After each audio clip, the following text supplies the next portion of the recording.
ప్రార్థనా విధానము దాని లక్ష్యాన్ని గురించి మత్తయి సువార్త 6వ అధ్యాయము 7-15 వచనాలలో ప్రభువు మనకు బోధిస్తూ ఉన్నారు.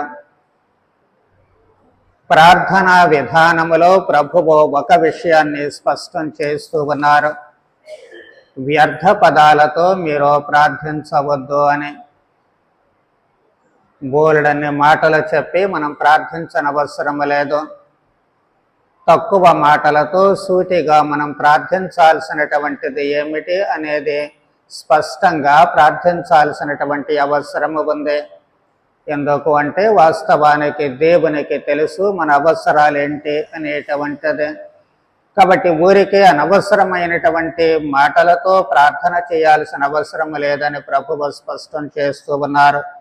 మనము రాజుల మొదటి గ్రంథము 18వ అధ్యాయము 26వ వచనము నుంచి గమనించినట్లయితే అక్కడ కార్మెలు పర్వతము మీద ఏలీ ప్రవక్తకు మిగిలినటువంటి బాలు ప్రవక్తలకు మధ్య జరిగినటువంటి సంవాదము మనము చూస్తూ ఉన్నాము.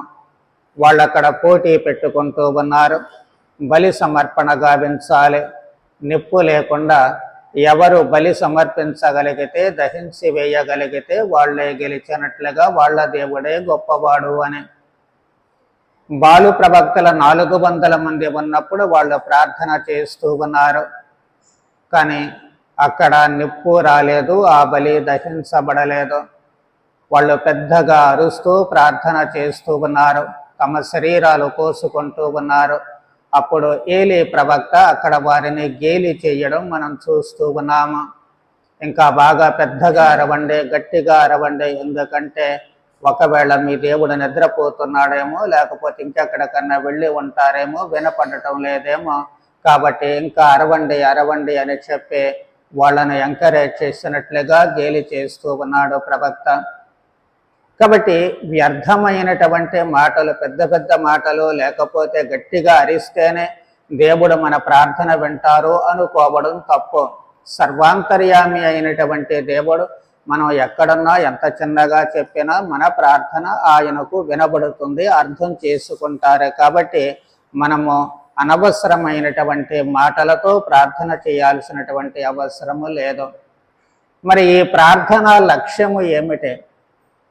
మనము చేసేటువంటి ప్రార్థన యొక్క ఉద్దేశ్యము ఏమిటి అంటే ప్రత్యేకంగా ఈ తపస్సు కాలములో మారు మనసు పొందడం కోసము.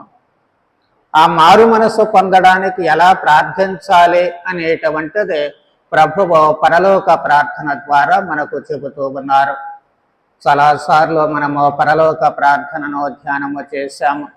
కానీ ఈ తపస్సు కాల కోణము నుంచి ఒకసారి మనము పరలోక ప్రార్థనను అర్థం చేసుకోవడానికి ప్రయత్నం చేస్తే ఈ ప్రార్థన యొక్క లక్ష్యము ఏమిటి అంటే అది పరివర్తన లేక మారు మనసు పొందడం. మరి దేనికి మారు మనసు, దేనికి మనము పరివర్తన చెందాలి అంటే అంతిమ లక్ష్యము పరలోక రాజ్యము. ఈ లోకములో మనము జీవించేటప్పుడు సంతోషంగా ఉండాలి అన్నా, ఆనందంగా ఉండాలి అన్నా, ప్రశాంతంగా ఉండాలి అన్నా మారు మనసు అనేటువంటిది అవసరము. కాబట్టి ఈ మారు మనస్సుకు ప్రభువు నేర్పినటువంటి పరలోక ప్రార్థనకు ఉన్నటువంటి సంబంధం ఏమిటి అనేది మనం అర్థం చేసుకోవడానికి ప్రయత్నం చేస్తే అక్కడ మొట్టమొదటిగా మనకు కనిపించేటువంటిది పరలోకమందున్న మా తండ్రి మీ నామము పూజింపబడనగాక లేక పవిత్రపరపబడనగాక అని మత్తయి సువార్త ప్రకారము వ్రాయబడుతూ ఉంటుంది. అంటే దేవుడి నామాన్ని అపవిత్రం చేయకూడదు, దేవుడి నామాన్ని పవిత్రపరచాలి. మరి ఏ విధంగా అపవిత్రం చేయకూడదు అంటే మన ఇల్లు జ్ఞాపకం చేసుకుంటే మనకు అర్థమవుతుంది బాగా. కొన్నిసార్లు తుంటరి పనులు చేసినప్పుడు, కొన్నిసార్లు చెడ్డ పనులు చేసినప్పుడు తల్లిదండ్రులకు బాగా కోపము వచ్చి మరింత తారాస్థాయికి వెళ్ళినప్పుడు వాళ్ళు తిట్టేటువంటి విధానములో మనకు అర్థమవుతుంది. నా కడుపున చెడబుట్టావు కదా, నా పేరు నాశనం చేస్తూ ఉన్నావు, మన వంశ గౌరవాన్ని మంటగలుపుతూ ఉన్నావు. ఇవి వాళ్ళు తిట్టేటువంటి తిట్టులు, అంటే వాళ్ళు చేసేటువంటి పనులు సరైనటువంటివి కావు, సక్రమమైనటువంటివి కావు. కాబట్టి ఆ పనుల ద్వారా తమ తండ్రి తల్లి గౌరవాన్ని పాడు చేస్తూ ఉన్నారు, వాళ్లకు చెడ్డ పేరు తీసుకుని వస్తూ ఉన్నారు.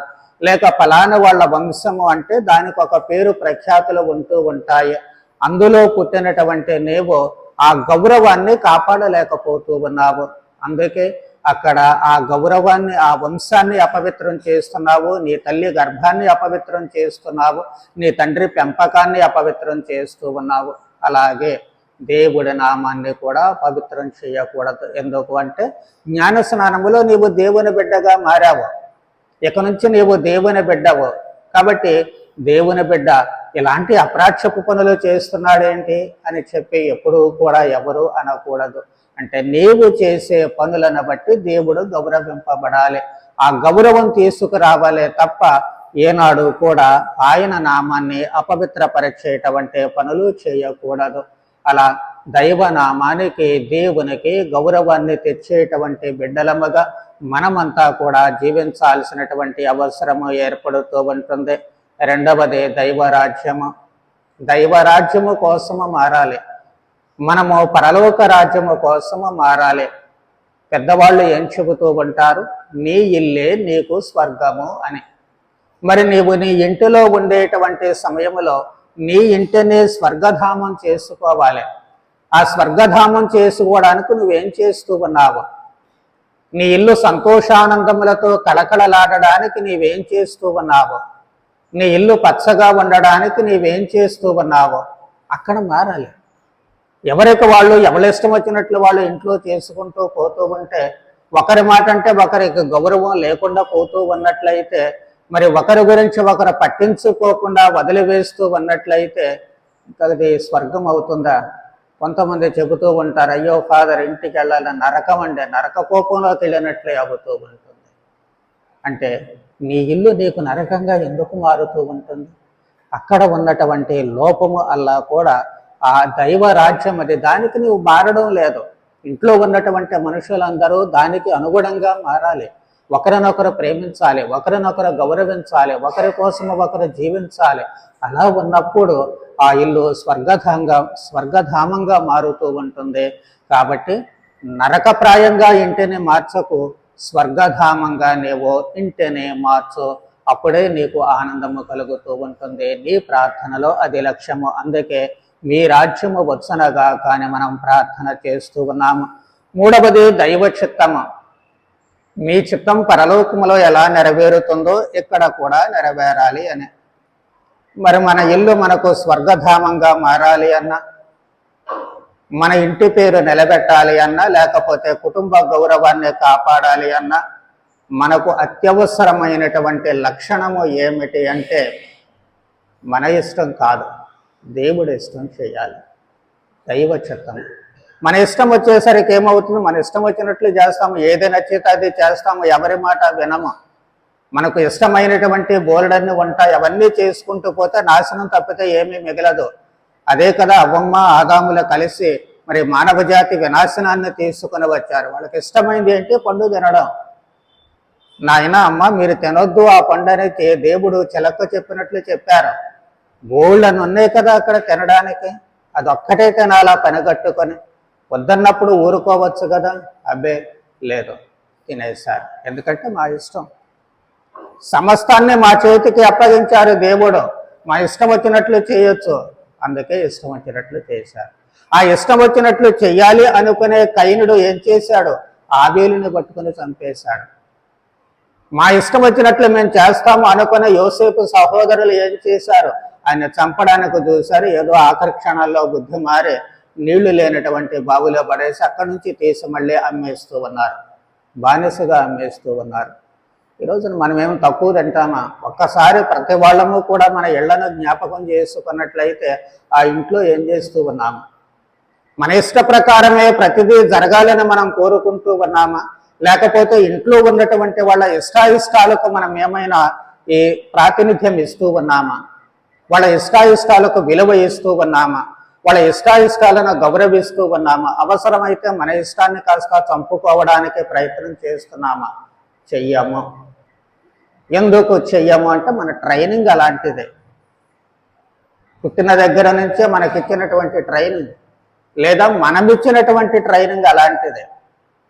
చిన్నపిల్లల దగ్గర నుంచి వాళ్ళు ఏది అడిగితే అది చేయడమే.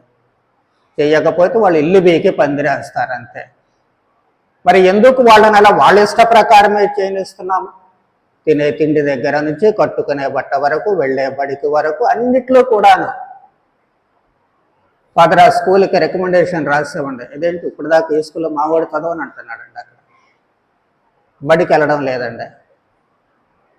ఆ అబ్బాయికి ఆ స్కూల్ ఇష్టం లేదు కాబట్టి అక్కడ కొట్టు. మరి ఎందుకు చేర్చావు నువ్వు అక్కడ మొట్టమొదట? అప్పుడు వెళ్తానన్నాడండి, బాగానే వెళ్ళాడండి ఇప్పుడు దాకా. ఇప్పుడే వెళ్ళనంటున్నాడండి.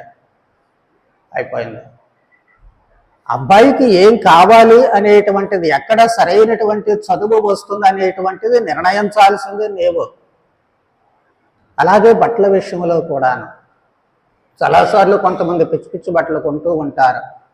నేను వాళ్ళని అడుగుతాను, మొహమాటం ఉండదు, అడుగుతాను, ఎందుకు అమ్మ ఎలాంటివి కొంటూ ఉంటారు అంటే, అబ్బాయి అమ్మాయి ఇష్టపడిందండి, పిల్లోడు ఇష్టపడ్డాడండి, అయ్యే కావాలని షాప్కి తీసుకెళ్తే గోల్ చేశారండి, ఏడుస్తున్నారండి. అందుకే తప్పదని చెప్పి కొనిచ్చాము. తప్పదని చెప్పి తన ఇష్టాలను నీవు గౌరవించి చేస్తే పిల్లలకు పెద్ద అయిన తర్వాత అదే దానితోటే పెరుగుతారు, మొండి వాళ్ళుగా తయారవుతారు. ప్రతిదీ వాళ్ళ ఇష్ట ప్రకారమే జరగాలి, ఇంకోటి జరగడానికి వీల్లేదు. చివరికి ఏమవుతారు? నువ్వు అనుకున్నట్లు తయారు కారు, వాళ్ళు అనుకున్నట్లు తయారవుతారు. వాళ్ళు అనుకున్నట్లు తయారవ్వాలి అంటే అన్నిసార్లు కుదురుద్దా కుదరకపోవచ్చు. కుదిరినప్పుడు మంచి వాళ్ళు అవుతారు, కుదరనప్పుడు అప్పుడు మనం నెత్తిన చెంగేసుకుని ఏడవడం తప్పితే చేసేది ఏమీ లేదు. అంతగా బాధపడాల్సినటువంటి పరిస్థితులు మనం కొని తెచ్చుకుంటూ ఉంటాం. అందుకే ప్రభువు తాను అంత బాధపడుతూ కూడా, సిలువను మోస్తూ కూడా యెరూషలేము స్త్రీలకు చెప్పిన మాటలు మనం ఎప్పుడూ మర్చిపోకూడదు. మీకోసం, మీ బిడ్డల కోసం ఏడవండి అని. ఎందుకు అంటే ఇదే, ప్రతిదీ వాళ్ళ ఇష్టాయిష్టాలకు వదిలేస్తే వాళ్ళని మనం మొండిగా తయారు చేస్తున్నాం అంతే. వాళ్ళకి ఏది మంచిది అనేది నేర్చుకోవాలి మనం. వాళ్ళకు ఏది అవసరమైంది అనేటువంటిది మనం నేర్పాలి. వాళ్లకు ఏదైతే వాళ్ళ జీవితాలు బాగుపడతాయి అనేటువంటిది మనం నేర్పాలి. ఏ ఏ వస్తువులు వాడితే వాళ్ళు ఉపయోగకరమైనటువంటి వ్యక్తులుగా, గౌరవప్రదముగా వాళ్ళు పెరగడానికి అవకాశం ఉంటుంది అనేది మనం నేర్పాలి. అది నేర్పలేకనే వాళ్ళకు ఈ రకంగా ట్రైనింగ్ ఇస్తే వాళ్ళు తమ ఇష్టమే చేసుకోవాలి అనుకుంటారు. ఆ తర్వాత లబోదిబోమన్నాల్సినటువంటి పరిస్థితి ఏర్పడుతుంది. కాబట్టి మన ఇష్టం కాదు, దేవుడి చిత్తం ఏంటో తెలుసుకోవాలి. ఆ దేవుని ఇష్టానికి అనుగుణంగా మన జీవితాలను మలచుకోవాల్సినటువంటి అవసరము ఏర్పడుతుంది. ఆ దైవ చిత్తం ఎక్కడి నుంచి వస్తుంది? మొట్టమొదటి అమ్మా నాన్నల దగ్గర నుంచి వస్తూ ఉంటుంది, వాళ్ళ మాట వినాలి. ఆ తర్వాత విద్య చెప్పేటువంటి గురువుల దగ్గర నుంచి వస్తుంది, వాళ్ళ మాట వినాలి. తర్వాత మనకు ఆధ్యాత్మిక గురువులు ఉన్నారు, వాళ్ళ ద్వారా వస్తుంది, అక్కడ వాళ్ళ మాట వినాలి. అలాగే మనకు సత్యోపదేశం నేర్పించేటువంటి అమ్మగారులు కానీ, టీచర్స్ కానీ ఉంటారు, వాళ్ళ దగ్గర నుంచి ఈ దైవ చిత్తాన్ని నేర్చుకోవాలి. పసితనము నుంచి అలా దైవ చిత్తాన్ని నేర్చుకోవడం మనం అలవాటు చేస్తే మన ఇల్లు స్వర్గధామంగా మారుతూ ఉంటుంది. మనం మన బిడ్డలను చూసి చాలా గర్వపడేటువంటి సమయము మన ముందు ఉంటూ ఉంటుంది. నాలుగవది, ఏ రోజు కావలసినటువంటి భోజనం ఆ రోజుకు ఇవ్వమని ప్రార్థన చేయమన్నారు ప్రభువు. అంటే కోటి విద్యలు కూటి కొరకే అని పెద్దలు చెబుతూ ఉంటారు. అంటే మనం ఏం చేసినా చివరికి దేనికోసం అండి? ఎంత సంపాదించినా దేనికోసం మనం సంపాదిస్తాం? 4 మెతుకులు కడుపులోకి వెళ్ళడం కోసమే. మరి అలాంటప్పుడు ఎంతవరకు అవసరం అనేకు? కోట్లు కోట్లు కోట్లకు కూడబెడతావు, ఆ తర్వాత ఏమో వదిలేసిపోవాల్సిందే, ఒట్టి చేతులతో వెళ్లాల్సినటువంటిదే. అలెగ్జాండర్ చచ్చిపోయిన తర్వాత తన శవపేటికను మోయడం కోసము ఆయన చనిపోకముందు వాళ్లకు కొన్ని సూచనలు ఇస్తాడు. ఏమిటి అంటే, శవపేటికలో తన 2 చేతులు ఇట్లా బయటికి పెట్టమన్నాడు. ప్రపంచాన్నంతటినే జయించాడు, రారాజుగా పేరు పొందాడు, ఎన్ని చేశాడు. శవపేటికలో చేతులు ఎందుకు బయట పెట్టమన్నాడంటే ఒకే ఒక కారణం, నాయన ప్రపంచాన్ని అంతటికీ తెలియాలి, నేను ఎంత చేసి ప్రపంచాన్ని జయించి ప్రపంచానికి రారాజునయ్యాను, కానీ ఒట్టి చేతులతో వెళ్ళిపోతూ ఉన్నాను. అదంతే మూట కట్టుకుని వెళ్ళడంలా. ఈ సత్యాన్ని ప్రతి ఒక్కరూ తెలుసుకోవాలి. ఎప్పటికైనా సరే నీవు ఒట్టి చేతులతో వెళ్ళిపోవాల్సినటువంటి వ్యక్తివే. మరి అలాంటప్పుడు నీకు అవసరమైనటువంటి భోజనం కావాలి, ఏ రోజు కొరత ఉండకూడదు, నీ అవసరాలు తీరాలి, దానికోసం ప్రార్థన చేయండి. అది కాకపోతే అత్యాశ అనేటువంటిది వస్తూ ఉంటుంది. ఈ అత్యాశ అనేటువంటిది ఎప్పుడైతే ప్రవేశిస్తుందో అన్ని అనర్థాలు అందరి జీవితాలను పాడు చేయటం తప్పితే రెండోది ఏమీ లేదు. ఏమండి, ఈరోజు కడుపుండా ఏం తినగలుగుతూ ఉన్నాము, ఏది తినాలన్నా దాంట్లో ఏముందో అనేటువంటిది. చివరకు కొన్నిసార్లు ప్లాస్టిక్ బియ్యం తయారు చేసి బియ్యంలో కలుపుతూ ఉన్నారు. ఎందుకు? డబ్బులు సంపాదించుకోవడానికి ఆశ. చివరకు కుక్కలను కోసి తీసుకెళ్లి వేట మాంసంలో కలుపుతూ ఉన్నారు. ఆ మధ్య పేపర్లో రాసి నానా గందరగోళం చేశారు, ఆధారాలతో సహా పేపర్లో ప్రకటించారు. ఆయమన్నంగా కాస్త భోజనం తినడానికి, మాంసం కూర తినడానికి కూడా లేకుండా పోతుందా? అలాగే వివిధ రకాలైనటువంటి భోజన పదార్థాలు ప్రతి దాంట్లోనూ కల్తీ, ఎందుకు? డబ్బులు సంపాదించాలనేటువంటి ఆశ. వాళ్ళలో ఉండేటువంటి ఆ ఆశే ఇదిగో ఈ రకంగా అందరి ఆరోగ్యాల్ని పాడు చేస్తూ ఉంటుంది కదా, అందరి జీవితాలకు ఇబ్బంది కలిగిస్తూ ఉంటుంది కదా. అందుకే అంత ఆశ పనికి రాదు అని ఇక్కడ మనకు నేర్పబడుతూ ఉంటుంది. ఈరోజు కావలసినటువంటిది కొరత అనేటువంటిది లేకుండా, ఇబ్బంది పడకుండా మనకు ఆహారము కావాలి అని చెప్పి ప్రభువు ప్రార్థించమంటూ ఉన్నారు. 5వది క్షమాపణ, క్షమించేటువంటి గుణము. ఇంటిలో ఉన్నప్పుడు ఇంట్లో అందరినీ కూడా క్షమించేటువంటి బుద్ధి కావాలి. తప్పులు అందరూ చేస్తూ ఉంటారు, పొరపాట్లు అందరూ చేస్తూ ఉంటారు. పిల్లలు తప్పులు చేసినప్పుడు అమ్మా నాన్నలు క్షమించాలి. అలాగే భర్త తప్పు చేసినప్పుడు భార్య క్షమించాలి, భార్య తప్పు చేసినప్పుడు భర్త క్షమించాలి. ఈ పరస్పర క్షమాపణ వాళ్ళలో మార్పు అనేటువంటిది తీసుకొస్తూ, అంతిమ లక్ష్యం అది. ఆ మార్పు, ఆ మనస్సు మారడానికి ఈ క్షమాపణ అనేటువంటిది చాలా అవసరం అవుతూ ఉంటుంది. యూదా ఇస్కరియోతు ఎందుకు చచ్చిపోయాడు? ఆ క్షమాపణ కోసమే. పశ్చాత్తాపం అనేటువంటిది కలిగింది. ప్రభువు ప్రేమ చూపించారు. స్నేహితుడా వచ్చిన పని కానిమ్మంటూ ఉన్నారు.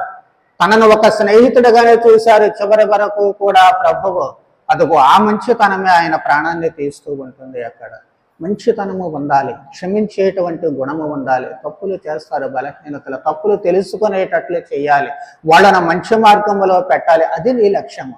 ఈ క్షమాపణ చేసేటువంటి పని అదే.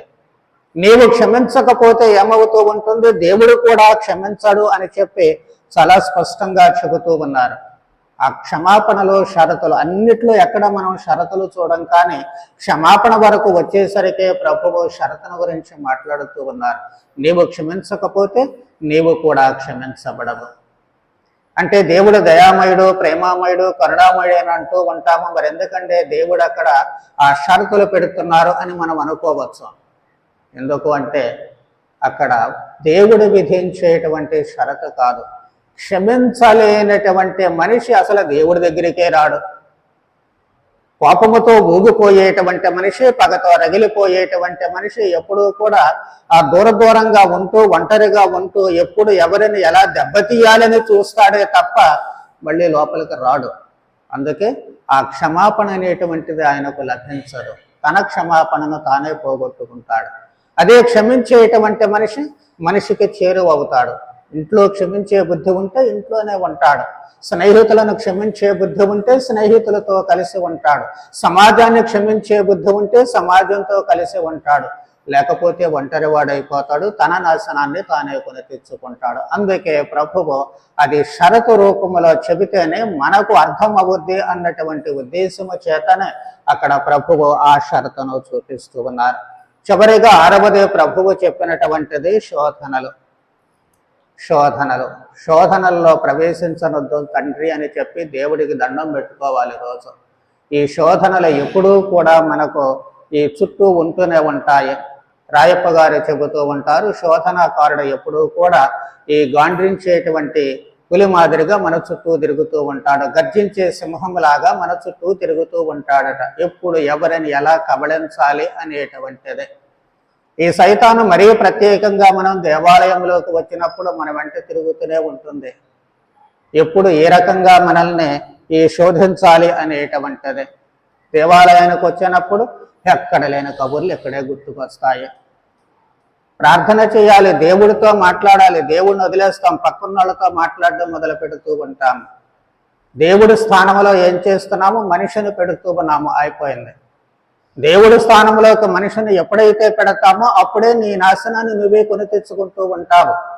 దేవుడి స్థానంలో దేవుడే ఉండాలి. దేవాలయానికి వచ్చిందే దేవుడి కోసం. కాసేపు గంట సేపు కబుర్లాడకుండా ఉండలేవా?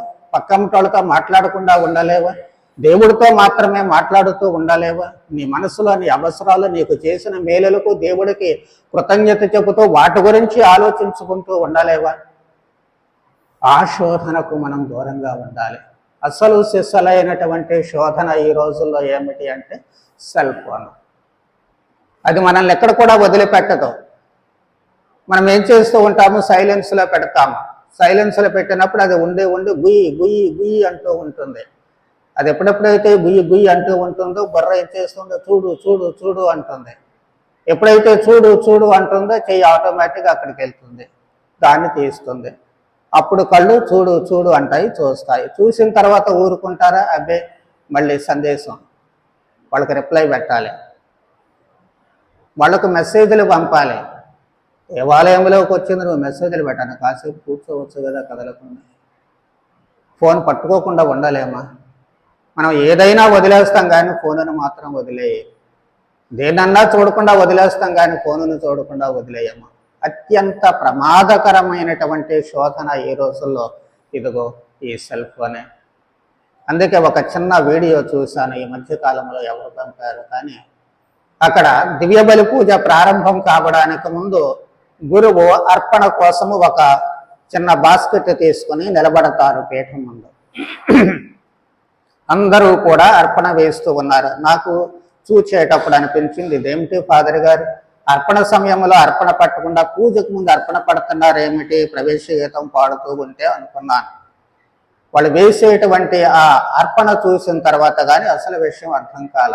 వాళ్ళు ఏమి ఫలాలు పండ్లు అవి తీసుకొచ్చి అర్పణ వేయడంలా తమ జేబుల్లో ఉన్నటువంటి సెల్ ఫోన్ తీసి అర్పణ ఇస్తూ ఉన్నారు. ఫాదర్ గారు దాన్ని పీఠం దగ్గర పెట్టి పూజ చేసి, పూజ అయిపోయిన తర్వాత మళ్ళీ సమాధానముతో వెళ్ళి క్రీస్తు ప్రేమలో జీవించండి అని చెప్పి ఆ బుట్ట తీసుకొని ఎవరి సెల్ ఫోన్ వాళ్ళకి ఇస్తూ ఉన్నారు. కొంచెం విపరీతంగా అనిపించినా చెప్పుకోవడానికి అదే బెటర్ ఏమో అనే ఆలోచన నాకు అప్పుడప్పుడు వస్తూ ఉంటుంది. ఎందుకు అంటే ఈ సెల్ ఫోను మనలను అంతగా శోధిస్తూ ఉంటుంది, మన మనసులను డైవర్ట్ చేస్తూ ఉంటుంది. ఫలితంగా మనం దేవుడి నుంచి దూరం అవుతూ ఉంటాం. మొదట్లో అనుకున్నామే దేవుడిని అగౌరవపరచడం అని, ఇంతకంటే అగౌరవం ఇంకొకటి ఉండదు. ఎందుకు మీరే సీఎం లేకపోతే పిఎం దగ్గరకు వెళ్ళారనుకోండి, ఆయన మీ ఎదురుగా ఉన్నప్పుడు పక్కనతోడితో మాట్లాడతారా? మాట్లాడు. అక్కడ దాకా ఎందుకు? మీ పై అధికారి ఏ ఉద్యోగం చేసినా మీ పై అధికారి ఎదురుగా ఉన్నప్పుడు గబగబ చేతులు కట్టుకుని ఎంత భక్తిగా ఎంత వినయంగా ఉంటాము. పక్కనతోళ్ళు ఎవరైనా గబుకొని వచ్చి మాట్లాడితేనే వాళ్ళు ఉంటారు ఆగు ఆగు అని. ఎందుకంటే అవతల మనిషి గౌరవం పోద్ది. బయటికి వెళ్ళి నాకు మాట్లాడుకుందాము అనుకుంటారు. మరి ఆ మాత్రం దేవుడి దగ్గర ఎందుకు చేయలేకపోతున్నాం?